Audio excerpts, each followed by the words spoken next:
പൊതുയോഗം ഉദ്ഘാടനം ചെയ്യുന്നതിന് വേണ്ടി രതീഷ് പുതുശ്ശേരിയെ ക്ഷണിച്ചുകൊള്ളുന്നു.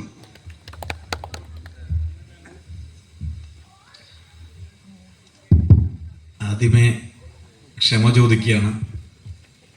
വരാൻ പറ്റാത്ത സാഹചര്യമായിരുന്നു. എങ്കിലും നിങ്ങളോടൊക്കെ ഞാൻ കാരണം പരിപാടി വൈകിയതിൽ അതിയായ ദുഃഖവും ക്ഷമയും ചോദിക്കുകയാണ്. പ്രിയമുള്ള അധ്യക്ഷൻ മണ്ഡലം കോൺഗ്രസ് കമ്മിറ്റി പ്രസിഡന്റ് ശശീന്ദ്രേട്ടൻ,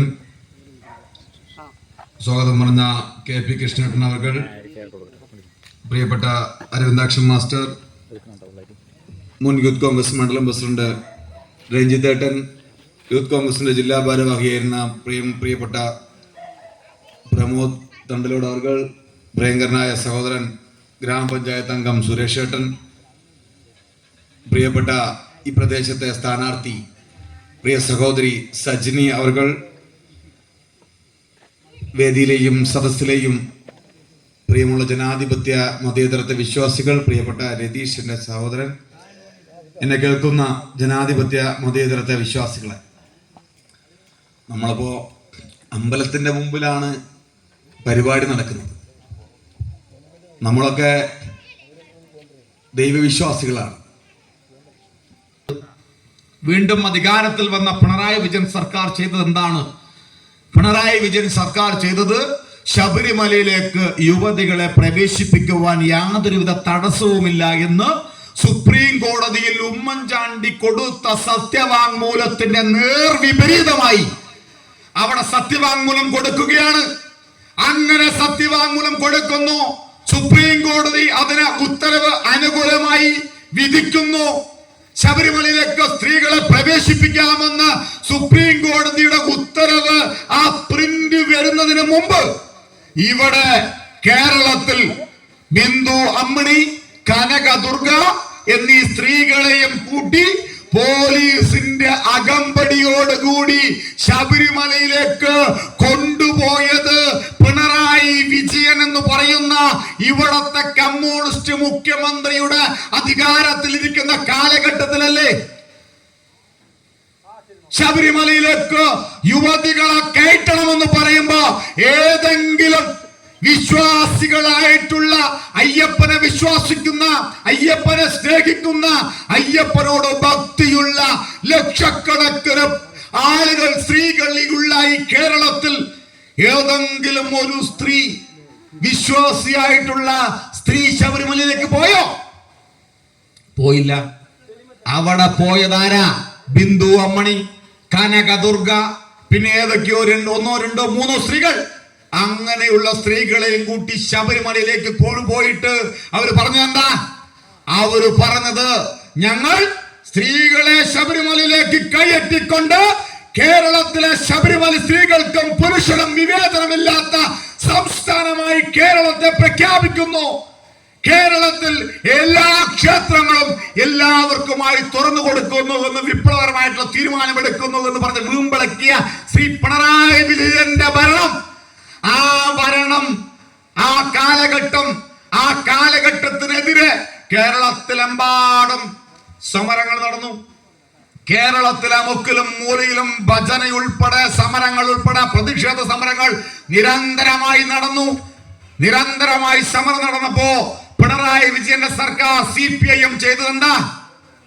പിണറായി വിജയന്റെ CPIM ചെയ്തത് ആ ഭരണത്തിൽ സ്ത്രീകൾ ശബരിമലയിലേക്ക് കയറ്റണമെന്ന സുപ്രീം കോടതിയിൽ വിധി ചോദിച്ചു വാങ്ങിച്ച വിധി, ആ വിധി നടപ്പിലാക്കാൻ വേണ്ടി പ്രയത്നിച്ച പിണറായി വിജയൻ, ആ സർക്കാർ ഇവിടെ ശബരിമലയിലേക്ക് സ്ത്രീകളെ പ്രവേശിപ്പിച്ചതിനെതിരായിട്ടുള്ള ഈ നാട്ടിലെ ജനങ്ങളുടെ വികാരത്തെ മനസ്സിലാക്കാതെ ചെയ്തത് എന്താണെന്നറിയോ? കാസർഗോഡ് മുതൽ തിരുവനന്തപുരം വരെ വനിതാ മതിൽ കെട്ടി. അല്ലേ? ഓർമ്മയില്ലേ ചേച്ചിമാരെ? വനിതാ മതിൽ. തൊഴിലുറപ്പ് സ്ത്രീകളെ, കുടുംബശ്രീ സ്ത്രീകളെ, ഈ നാട്ടിലെ പാവപ്പെട്ട സ്ത്രീകളെയൊക്കെ ഈ നാട്ടിലെ ജനങ്ങളുടെ കൈകളിൽ നിന്നും പണം പിരിച്ചുകൊണ്ട് ആ സ്ത്രീകളെയും കൂട്ടി ശബരിമലയിലേക്ക് യുവതികളെ കയറ്റിയത് ശരിയാണ് എന്ന് വരുത്തി തീർക്കാൻ വേണ്ടി ആ അവര് കാസർഗോഡ് മുതൽ തിരുവനന്തപുരം വരെ സ്ത്രീകളെ അണിനിരത്തിക്കൊണ്ട് വനിതാ മതിൽ കെട്ടിക്കൊണ്ട് ഞങ്ങളിതാ ശബരിമലയിലേക്ക് യുവതികളെ കയറ്റുവാൻ സുപ്രീം കോടതി എടുത്ത തീരുമാനം, ആ തീരുമാനത്തിന് അനുകൂലമായി കേരളത്തിലെ ലക്ഷക്കണക്കിന് സ്ത്രീകൾ ഇതാ മുന്നോട്ട് വന്നിരിക്കുന്നു എന്ന് വീമ്പിളക്കിക്കൊണ്ട് ശബരിമലയിലേക്ക് യുവതികളെ കയറ്റിയ തീരുമാനം ശരിയാണെന്ന് വരുത്തി തീർക്കാൻ വേണ്ടി പ്രയത്നിച്ച പിണറായി വിജയൻ, വനിതാ മുതൽ കെട്ടി പ്രയത്നിച്ച പിണറായി വിജയന്റെ ചെകട്ടത്ത് കൊടുത്തു ജനം അടി. എപ്പോ? പാർലമെന്റ് തെരഞ്ഞെടുപ്പിൽ വലിയ കോട്ട കൊത്തളമാണ് ആലത്തൂര് എന്ന് പറയുന്ന പാർലമെന്റ് മണ്ഡലം. പാലക്കാട് ജില്ലയിലെ 4 നിയമസഭാ മണ്ഡലം, തൃശ്ശൂരിലെ 3 നിയമസഭാ മണ്ഡലം ചേർന്ന് 7 നിയമസഭാ മണ്ഡലമുള്ള ഈ ആലത്തൂർ പാർലമെന്റ് മണ്ഡലത്തിൽ ഉൾപ്പെടെ കേരളത്തിൽ 19 സീറ്റിൽ ഐക്യ ജനാധിപത്യ മുന്നണി പാർലമെന്റിൽ അംഗങ്ങളായി. എങ്ങനെ ഈ ശബരിമലയിലേക്ക് ശ്രീധർമ്മശാസ്ത്ര ക്ഷേത്രത്തിലേക്ക് യുവതികളെ കയറ്റാൻ വേണ്ടി എടുത്ത തീരുമാനത്തിന്റെ പരിണത ഫലമാണ് അന്ന് 19 സീറ്റിൽ അന്ന് UDF ജയിച്ചത്. ഇപ്പൊ എന്താ സാഹചര്യം അറിയോ?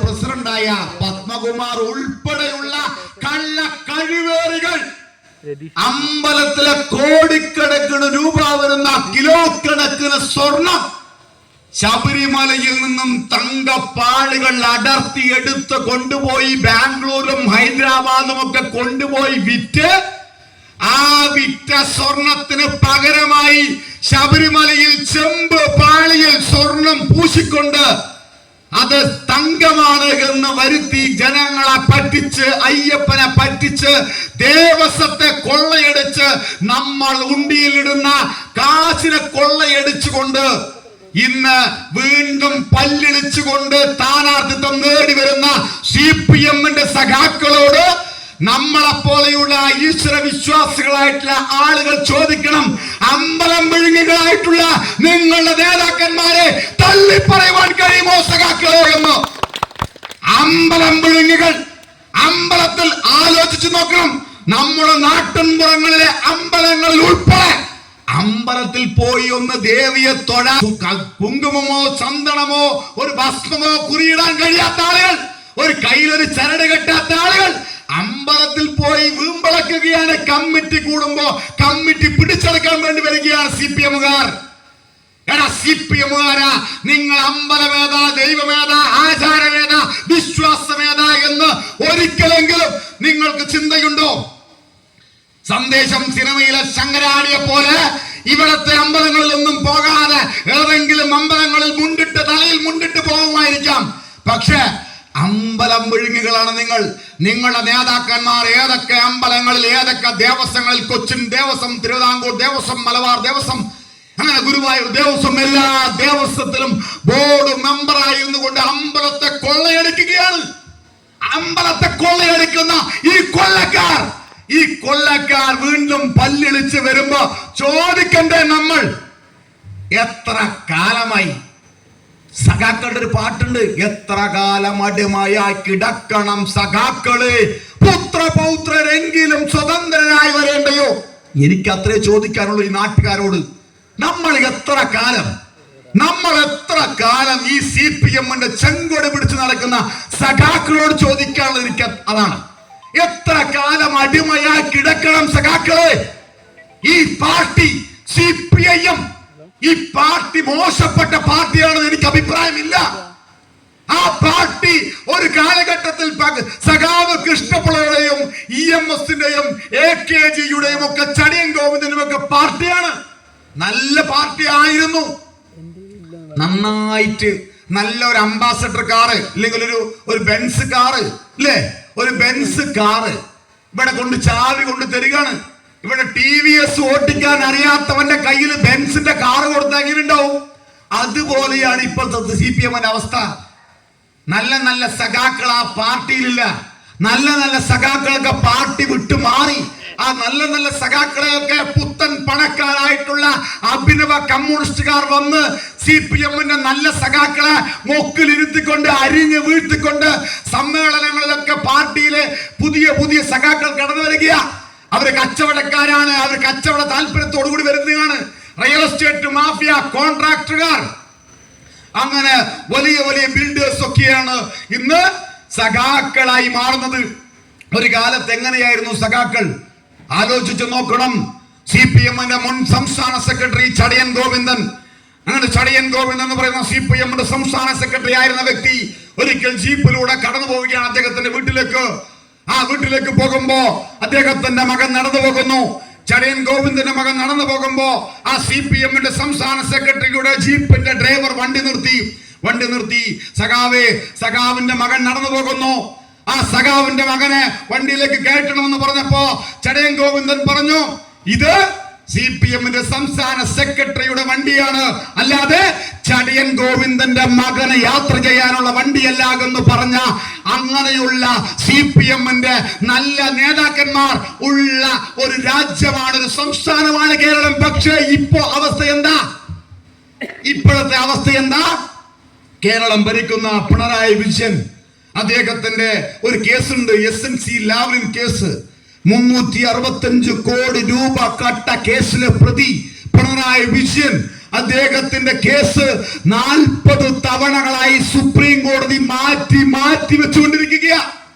പണക്കൊഴുപ്പ് കൊണ്ട്, അധികാരത്തിന്റെ ഹുങ്ക് കൊണ്ട് SNC ലാവ്ലിനിൽ ചെങ്കുളം, പന്നിയാർ, പള്ളിവാസൽ എന്ന് പറയുന്ന 3 ജലവൈദ്യുത നിലയങ്ങളിൽ നടത്തിയിട്ടുള്ള അഴിമതി, ആ അഴിമതിയിലൂടെ കിട്ടിയ കോടിക്കണക്കിന് രൂപ, 365 കോടി രൂപ കട്ട കേസിലെ പ്രതി പിണറായി വിജയൻ കേരളത്തിന്റെ മുഖ്യമന്ത്രിയാണ്.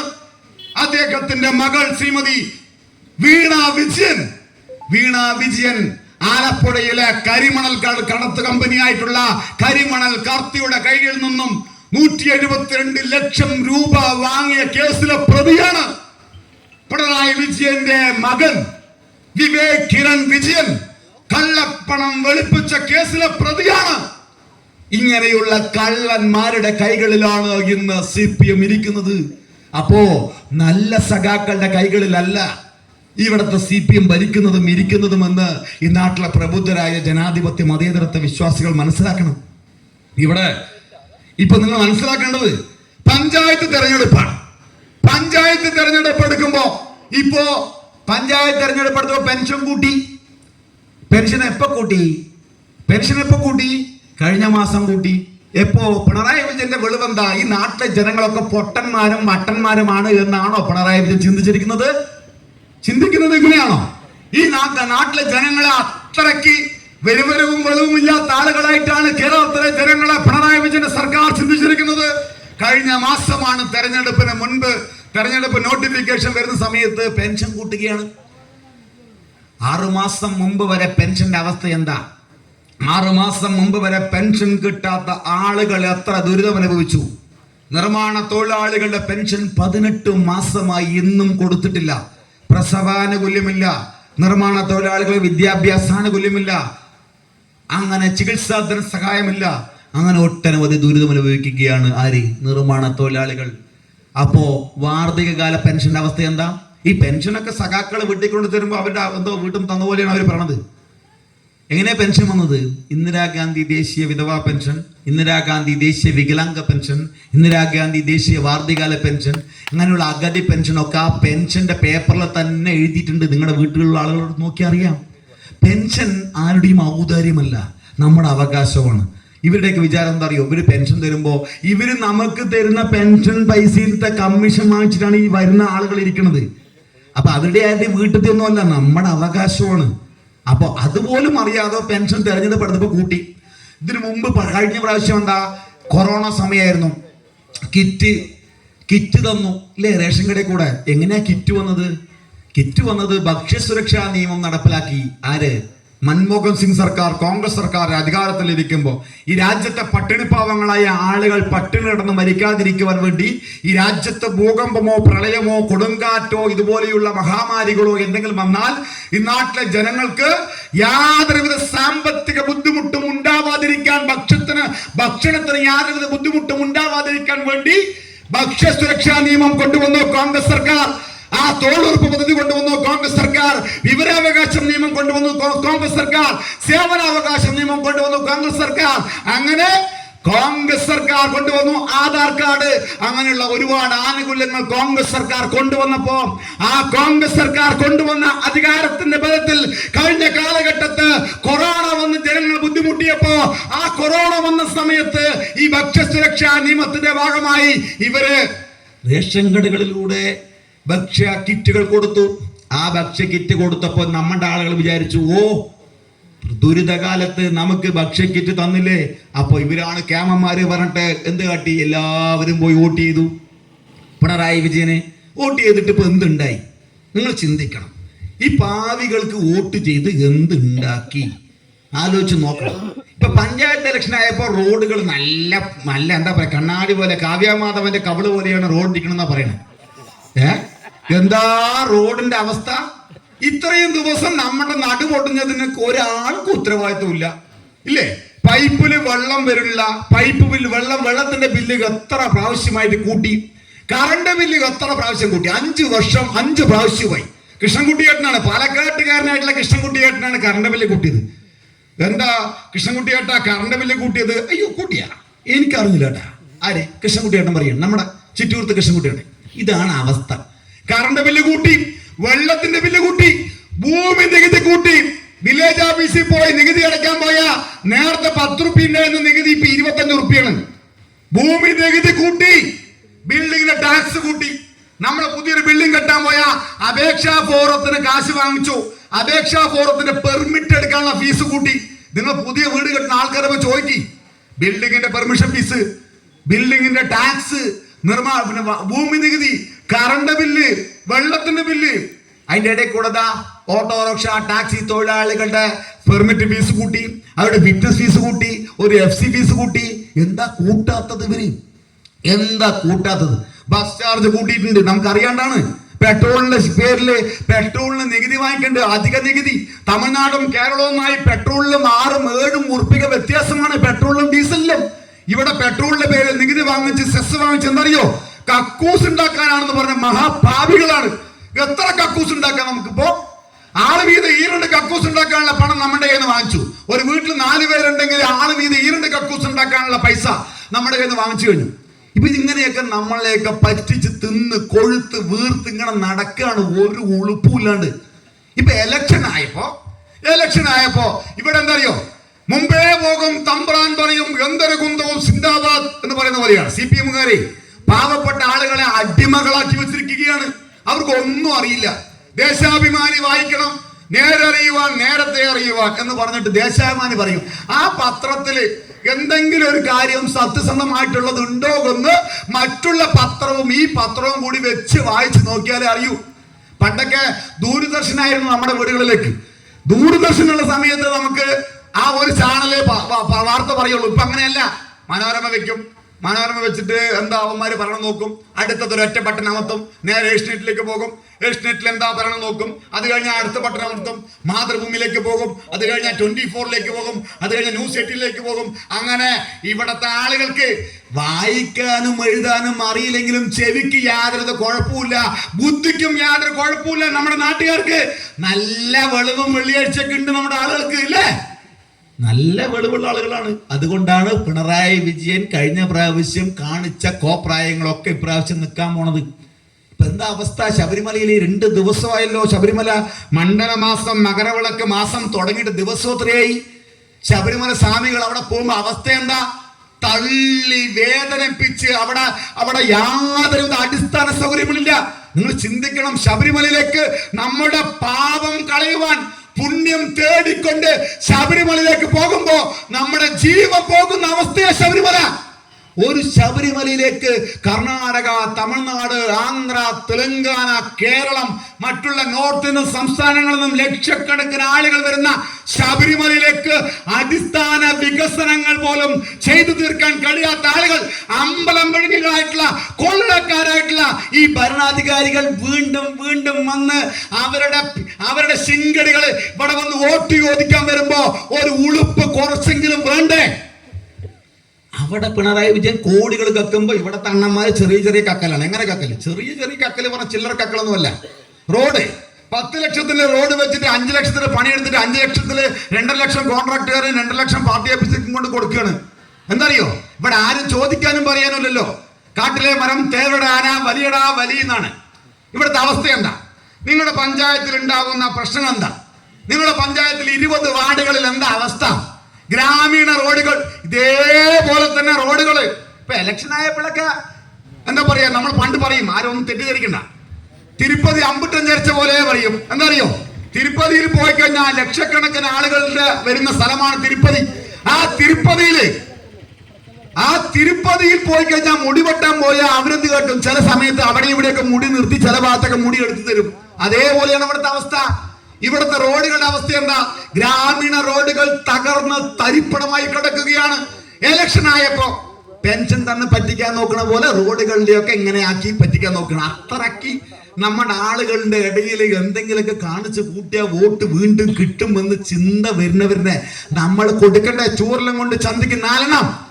അതിനുള്ള അവസരമാണ് ഡിസംബർ 11-ാം തീയതി വരുന്ന തെരഞ്ഞെടുപ്പ്. പഞ്ചായത്ത് തെരഞ്ഞെടുപ്പാണ്. പഞ്ചായത്ത് തെരഞ്ഞെടുപ്പില് അരിവാള് കയ്യ് താമര പറഞ്ഞിട്ടല്ല ചിന്തിക്കേണ്ടത്. നാട്ടിലെ നല്ലത് ചെയ്യാൻ കഴിവുള്ള പ്രാപ്തിയുള്ള ആളുകളെ കൊണ്ടുവരണം. എപ്പോഴും ഇങ്ങനെ ചവന്ന ആളുകൾ തന്നെ ഭരിച്ചാൽ മതിയോ എന്ന് ചിന്തിക്കണം. അങ്ങനെ മാറ്റി കൊണ്ടുവരും. അപ്പോഴല്ലേ അറിയുള്ളൂ എന്താണ്ടപ്പ ഇവൻ ചെയ്തത് ശരിയല്ല പറഞ്ഞ ഇവളാകാവണ്ട, അവളെ കെട്ടിയ അവൾ അതിനെക്കാട്ടി മോശം വന്ന ചിന്തയിലേക്ക് മാറ്റണ്ടേ? ഇവരിനെയൊക്കെ മാറ്റണ്ടേ? ഇവര് പറയും ഞങ്ങൾ കഴിഞ്ഞ പ്രാവശ്യം നിർത്തിയ സ്ഥാനാർത്ഥി അല്ല, കഴിഞ്ഞ പ്രാവശ്യം നിർത്തിയ സ്ഥാനാർത്ഥി ഇത്തിരി മോശമായിരുന്നു, ഇപ്പൊ വേറെ സ്ഥാനാർത്ഥിയാണ് കേട്ടാ. ഇത് വേറെ സ്ഥാനാർത്ഥിയൊന്നും അല്ല, നമ്മുടെ പാവകളി പോലെയാണ്. എങ്ങനെയാണ് പാവ? പഞ്ചായത്ത് മെമ്പർക്ക് ഇവിടെ CPM-ന്റെ പഞ്ചായത്ത് മെമ്പർമാർക്കൊന്നും സ്വതന്ത്രമായി ചിന്തിക്കാനോ പ്രവർത്തിക്കാനുള്ള കഴിവോ വെളിവോ ഇല്ല. അത് പാർട്ടി ഓഫീസിൽ LC-യും AC-യും OC-യും BC-യും ഒക്കെ കൂടി തീരുമാനിക്കും. വേണ കൃഷ്ണേട്ടൻ വന്നിക്കണോ, കൃഷ്ണേട്ടൻ്റെ ഒരു പെൻഷന്റെ കാര്യമാണ് പറയുമ്പോ പറയും കൃഷ്ണേട്ടന്റെ മകൻ കാവ്യം മുണ്ട് കൊടുത്ത് നടക്കണം കേട്ടാ, അപ്പോ പെൻഷൻ കൊടുക്കേണ്ട 2 ദിവസം ചിറ്റിക്കീന്ന്. എന്ത് കൃഷ്ണേട്ടന്റെ മകൻ കാവ്യം മുണ്ട് കൊടുത്ത് നടക്കണവേ? കൃഷ്ണേട്ടൻ ഇവിടെ പാർട്ടിക്ക് വേണ്ടി കൊടിയും പിടിച്ച് പാർട്ടി സിന്ദാബാദ് പാലക്കാട് കോട്ടമൈതാനത്തിൽ ലക്ഷക്കണക്കിന് ആളുകളെ പങ്കെടുപ്പിക്കണം സഖാക്കളെ. അതുകൊണ്ട് നമ്മളെല്ലാവരും കോട്ടമൈതാനത്തിലേക്ക് പോകണം. അപ്പൊ കടക്കത്തറ മാരിങ്കോലിന് അവിടെ വണ്ടി വരും എന്ന് പറയുമ്പോ കൃഷ്ണേട്ടൻ വേണം. കൃഷ്ണേട്ടന്റെ പെൻഷന്റെ കാര്യം വരുമ്പോ കൃഷ്ണേട്ടൻ എന്ന് പറയോ, കൃഷ്ണേട്ടന്റെ മകൻ കൃഷ്ണേട്ടന്റെ മകൻ കാവ്യം മുൻകൂട്ടി നടക്കണം കേട്ടോ. അതുകൊണ്ട് കൃഷ്ണേട്ടന് പെൻഷൻ കൊടുത്താൽ കൃഷ്ണേട്ടന്റെ മകനും കുടുംബമൊക്കെ നമുക്ക് എതിരാകും. അല്ല, അവര് നമ്മളുടെ കൂടെ നിൽക്കില്ല. അതുകൊണ്ട് നമുക്ക് എന്ത് കേട്ടാ, കൃഷ്ണേട്ടൻ നിങ്ങളുടെ മകൻ പോണ വഴി ശരിയല്ല, നിങ്ങൾ മര്യാദയ്ക്ക് അവനെ കൊണ്ട് നമ്മുടെ കൂടെ നടക്കാൻ പറയും, ഇല്ലേ നിങ്ങളുടെ പെൻഷൻ കിട്ടില്ലോട്ടോളെ. ഇതാണ് അവസ്ഥ. എവിടുന്ന് LC-യും BC-യും OC-യും ഒക്കെ കൂടി പറയാണ്. ഇതാണോ ഒരു ജനാധിപത്യത്തിന്റെ അവസ്ഥ? 7600 രൂപ ഓണറേറിയം നമ്മുടെ കയ്യിൽ നിന്ന് വാങ്ങിച്ചിട്ട് തിന്നിട്ടാണ് ഇവരൊക്കെ നടക്കുന്നത്. നമ്മുടെ പൈസ, നമ്മൾ ഉപ്പ് തൊട്ട് കർപ്പൂരം വരെ ചെലവഴിക്കുന്ന കാശ് നിന്ന് കിട്ടുന്ന പൈസ അല്ലേ? ഹരിത കർമ്മസേന ഉണ്ടല്ലോ. എന്താ ഹരിത കർമ്മസേനയുടെ അവസ്ഥ? പഞ്ചായത്ത് രാജ് വകുപ്പ് മന്ത്രി MP രാജേഷിന്റെ ധീരമായിട്ടുള്ള തീരുമാനം. എന്താ ധീരമായിട്ടുള്ള തീരുമാനം? വീടുകളില് പാൽ കവർ ഉണ്ടെങ്കിൽ കഴുകിയിട്ട് വേണം അത്ര കവറിൽ ചാക്കിലാക്കി വെക്കാൻ. 100 രൂപ വേണം കടക്കാർക്ക്, വീട്ടുകാർക്ക് 50 രൂപ വേണം.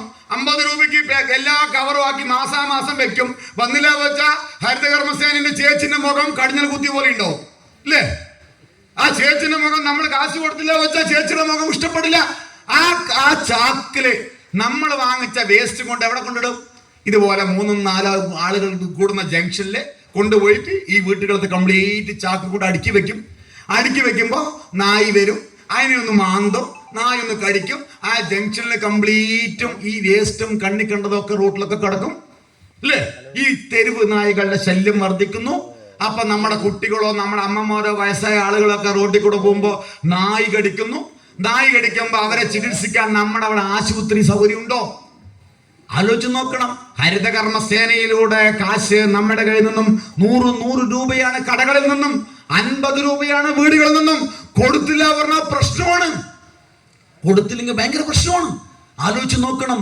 പഞ്ചായത്തിൽ നിന്നും കക്കൂസില്ല, തൊഴുത്തില്ല, ആടില്ല, മാടില്ല, കട്ടലില്ല, ഒരു അടിസ്ഥാന ഒരു മേൽപ്പരയില്ല, ഒരു അടിസ്ഥാന വികസനത്തിന് സാധാരണക്കാരായ ആളുകൾക്ക് പഞ്ചായത്ത് കൊടുക്കേണ്ട ഫണ്ടുകൾ കൃത്യമായി കൊടുക്കാതെ ഈ നാട്ടിലെ ജനങ്ങളെ വഞ്ചിക്കുന്ന ഭരണകൂട വർഗമാണ് ഇവിടെ വണ്ടാഴി പഞ്ചായത്തിൽ നിരന്തരമായി ഭരിച്ചിരിക്കുന്നത് എന്ന് പറയുമ്പോ ഈ നാട്ടിലെ ജനങ്ങൾ വിദ്യാസമ്പന്നരായ സാമൂഹ്യ പ്രതിബദ്ധതയുള്ള നാടിന് വേണ്ടി പ്രവർത്തിക്കുന്ന ഈ നാട്ടിലെ സാധാരണക്കാരായ ജനങ്ങൾ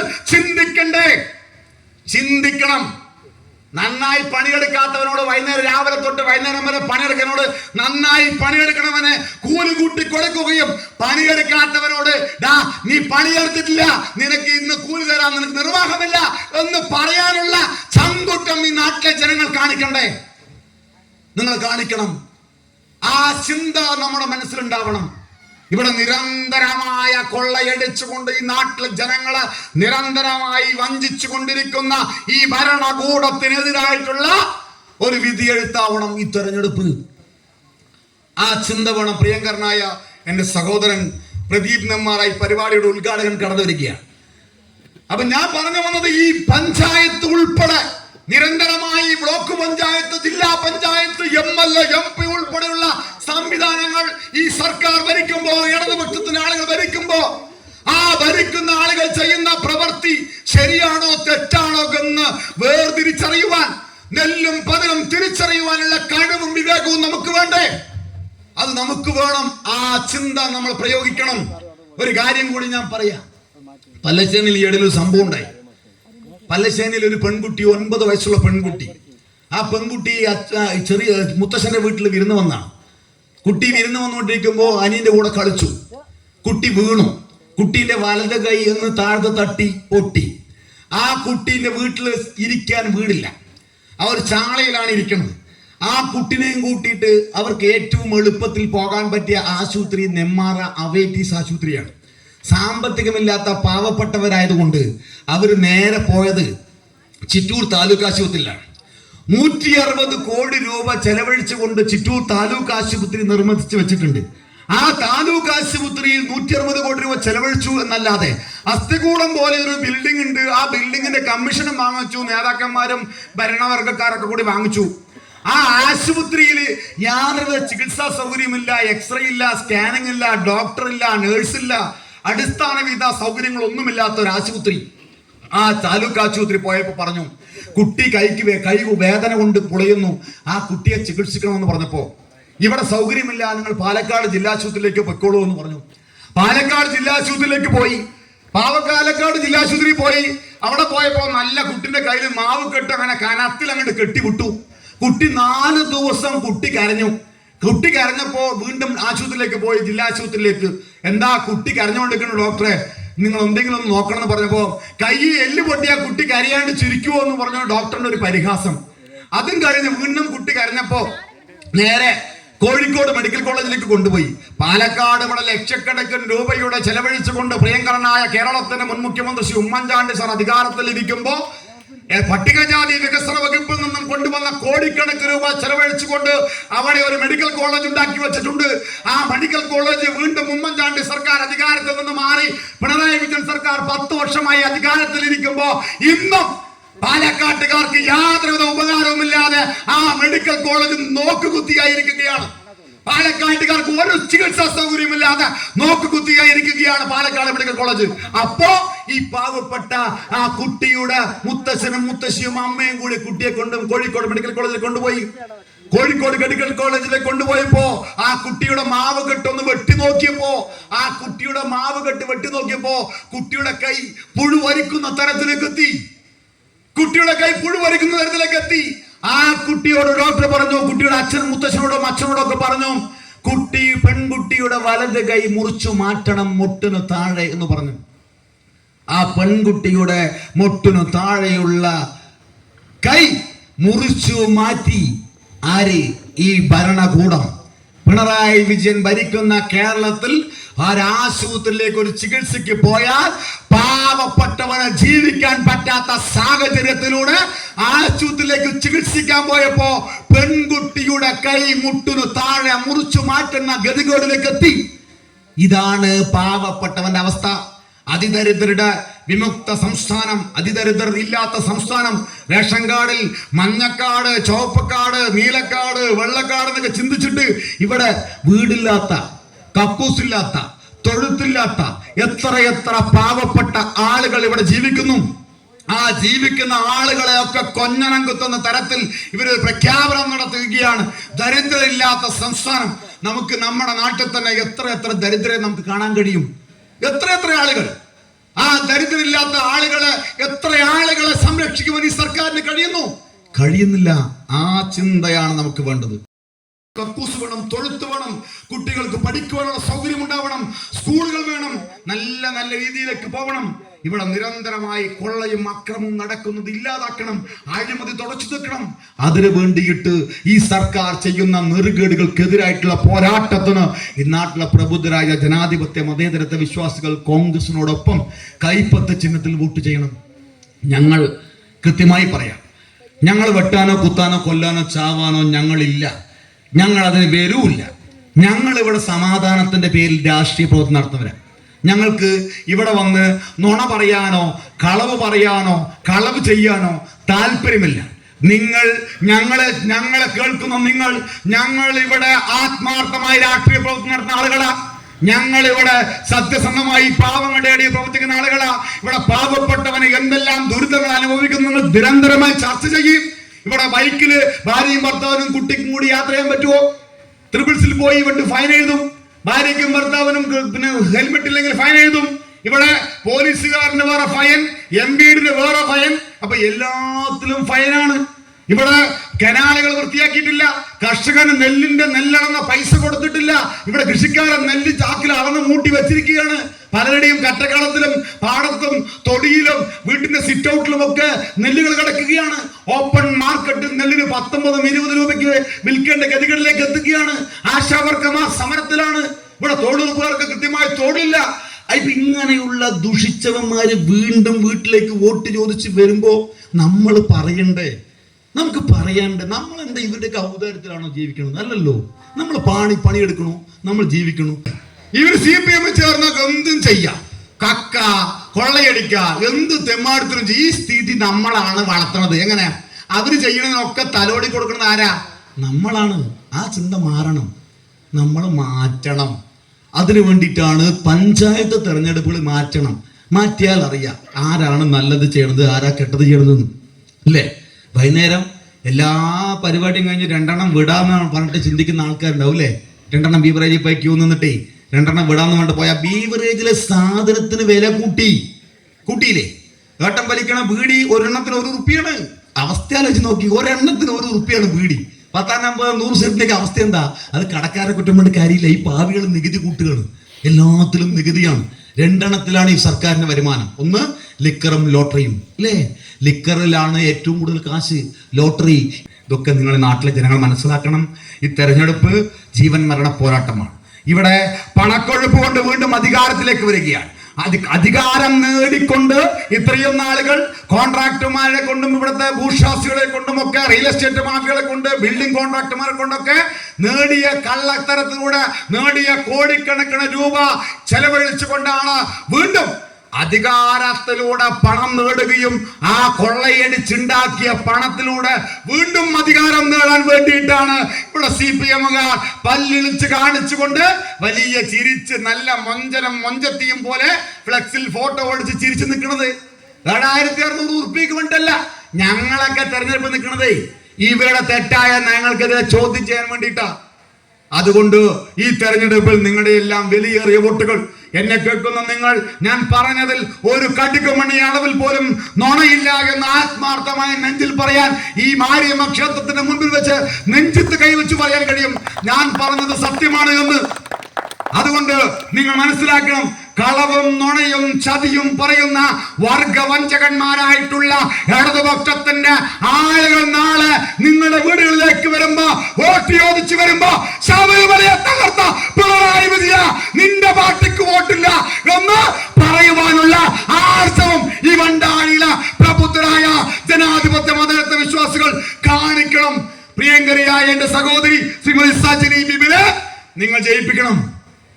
സജിനി ഇവിടെ നിങ്ങളോട് ഈ മോഹന സുന്ദര വാഗ്ദാനങ്ങൾ നൽകി അഭിനയിക്കാൻ അറിയുന്ന ഒരു പെൺകുട്ടിയൊന്നുമല്ല. സജിനി ഇവിടെ നിങ്ങളോട് ആത്മാർത്ഥമായി നിങ്ങളുടെ വോട്ടുകൾ സജിനിക്ക് ചെയ്താൽ അതിന് നിങ്ങളുടെ ഒരു രൂപ പോലും നഷ്ടപ്പെടാതെ ആത്മാർത്ഥമായി നിങ്ങളോടൊപ്പം സജിനി ഉണ്ടാവും. പ്രിയപ്പെട്ട ഞങ്ങളുടെ ബ്ലോക്ക് പഞ്ചായത്തിന്റെ സ്ഥാനാർത്ഥി ശ്രീമതി ഷൈനി ബെന്നി എന്ന് പറയുന്ന നമ്മുടെ സഹോദരി ഈ തെരഞ്ഞെടുപ്പിൽ ബ്ലോക്ക് പഞ്ചായത്തിലേക്ക് നെന്മാറ ഡിവിഷനിലേക്ക് മത്സരിക്കുകയാണ്. ജാതിഭേദം മതവിദ്വേഷം ഭേദമില്ലാതെ അവരും സോദരത്തേരമാണെന്ന മാതൃകാ സ്ഥാനമാണെന്ന് പറഞ്ഞ ശ്രീനാരായണ ഗുരുദേവന്റെ ആപ്തവാക്യം മനസ്സിൽ ചിന്തിച്ചുകൊണ്ട് ഈ തെരഞ്ഞെടുപ്പിൽ നമ്മൾ ജാതിയും മതവുമല്ല, മനുഷ്യനെ മനുഷ്യനായി കാണാനുള്ള മനുഷ്യത്വമുള്ളവരായി നിന്നുകൊണ്ട് കാലാകാലങ്ങളായി നമ്മുടെ ബ്ലോക്ക് പഞ്ചായത്തും ഗ്രാമപഞ്ചായത്തും ജില്ലാ പഞ്ചായത്തും ഭരിച്ചു മുടിക്കുന്ന ഇടതന്മാർക്കെതിരായി ഈ തെരഞ്ഞെടുപ്പിൽ നിങ്ങൾ ഐക്യജനാധിപത്യ മുന്നണിക്ക് കൈപ്പത്തി ചിഹ്നത്തിൽ വോട്ട് ചെയ്യണമെന്ന് സ്നേഹത്തോട് അപേക്ഷിക്കുന്നു.